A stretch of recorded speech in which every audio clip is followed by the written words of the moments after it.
Hello everyone, thanks for tuning in to today's second video doing the Extended USA forecast for today's second video. So as always on a Wednesday we're having a look at the weather for the next 5 weeks, wait 6 weeks, but it's starting next week, if you get what I mean. So yeah, I'll get on that for you in a second. Just to say about the first video today was our 6 AM UK weather forecast. Going to have a little update for the British Grand Prix at the weekend coming up for you as well in a little later on. And if that wasn't enough, we're going to be live streaming at 6 PM. We'll be live streaming at 10 to 14 there, so I shall see you live hopefully for that. Well, please like, share, subscribe on all of the videos. Thank you so very much everybody for doing that. And why not drop a comment? Let us know what you think about this and all of our videos. Thank you so much, everyone. Right, okay, we're going to start off with the week 1 500 millibar height anomaly for America, taking us through next week, the 10th to the 17th of July. So we've got an area of below average heights, low pressure in the far north and northeast of America here, above average heights, high pressure down in the south. The jet stream is pushed a little bit further southwards as well.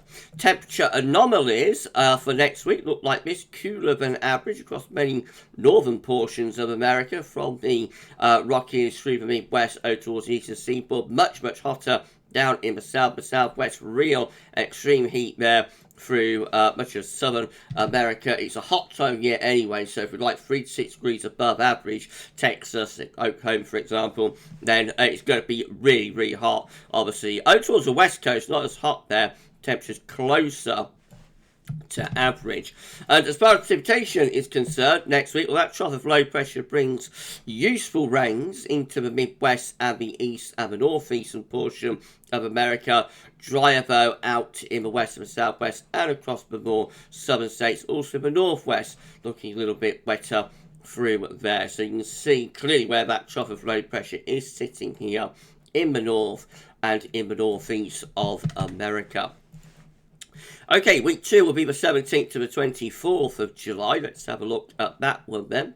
So, not any clear visible sign of that upper level trough in the 500 millibar flow for week 2. But where this white area is, we could still have some sort of leftover legacy of a trough of low pressure in reality. Meanwhile, to the south and southwest, that's where we've got the above average heights. And so, high pressure should be generally from the west coast into more of those southern states. As far as the temperature anomaly is concerned, we're looking warmer than average from the west coast over towards the east coast. Southern parts of America getting the hottest temperatures. Again, with like 3 to 6 degrees above average. Some of these Great Lakes and northeastern states are close to average, so it could still be a little bit on the cooler side there, maybe back into the northern central parts of America as well. Could still be a little bit cool through there. As far as precipitation is concerned, we see wetter than average conditions in the far northeast. Otherwise, it's drier than average through much of the central and western part of America. Again, from the Midwest through the Rockies back to the east coast of America, drier than normal through there. Week 3 will be the 24th of July to the 31st. Again, we have a trough of low pressure appearing around the Great Lakes area and into the Midwest. High pressure, meanwhile, is out across these western parts of America, above average heights extending up through the western side.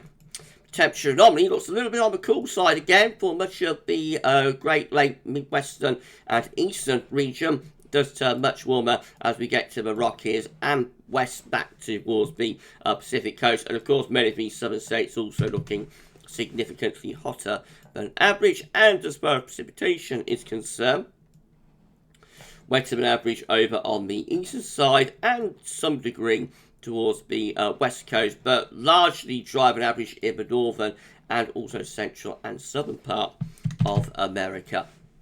And then week 5 is going to be, well, week 4, so this starting next week. So that's week 1, which is next week, week 2, week 3, week 4, 31st of July to the 7th of August, looks like that.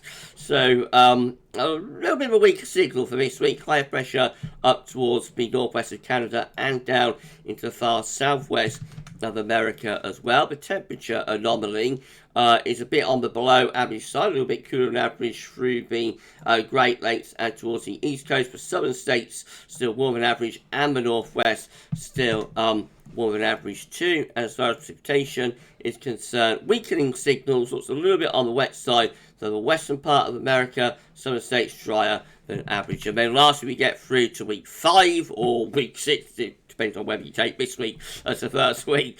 It's the 7th to the 14th of August. It looks like this.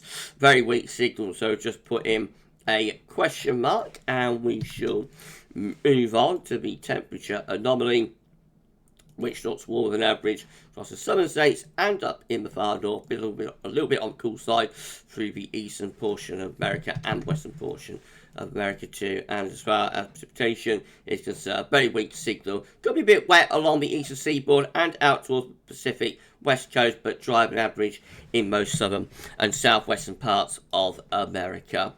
Remember, that's a long way out, though, so obviously don't take that as, you know, certain and guaranteed. Right, okay, that's it for your extended USA forecast this week. Thanks so much, everybody, for tuning in. And we'll be back a little bit later on with the latest update for the first update, really, as we've not done one before, for the British Grand Prix. And then we can be live streaming at 6 PM. So I shall see you live for that one. For this one, though, that's all for now. And thanks for watching.